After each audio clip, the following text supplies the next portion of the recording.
pane chiitiko chinoshamisa chonoonekwa kuti aiwa muopposition space vanoona kuti kungobva Tshabangu Tshabangu pakapiwa 1.6 million US dollars yamakaona kuti aiwa mapolitical funds akanga asiri ake akabva atokonzeresa hovhiyo. Tataona bato reCitizen Coalition for Change kwamba toita bongozozo tikaona kufaiwa kuvamwe vanhu. Saka pina mashoko anobuda nyogwa panapa aiwa tiona kuimploda kuita the Citizen Coalition for Change faction yaSabc Tshabangu ndibva subscribe like turn on the bell icon.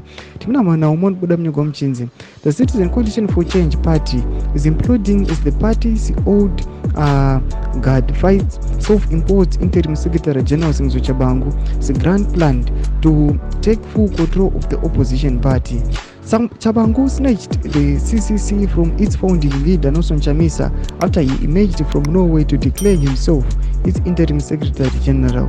In April this year, Washman Move Ntendai Biti and Lynette Karenyi Kore were announced as rotating active presidents, with the party saying it was reverting to 2019 structures. Tshabangu has however received legal advice from the lawyers instructing him to wrest full control of the party from the acting presidents.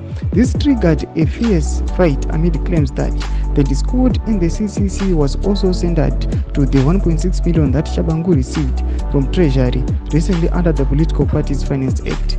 According to the legal opinion, here Tshabangu is the only one with a valid mandate to organize the party towards the next Congress.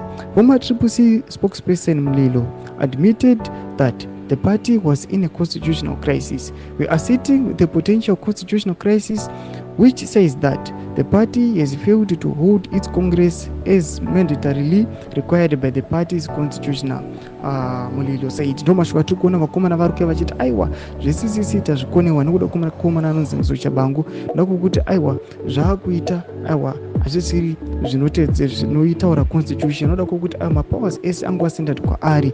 Tinoona kuti zvaakungoita anoexecute mamaduties asiri ake vachiona kuti matova neunfairness uchiona kuti aiwa vamwe maleaders anenge ari vakuru kwaari aiwa vanenge vasina power kwaari inoda kukuti aiwa ari linked kumacourts nethe regime the ruling party ZANU-PF.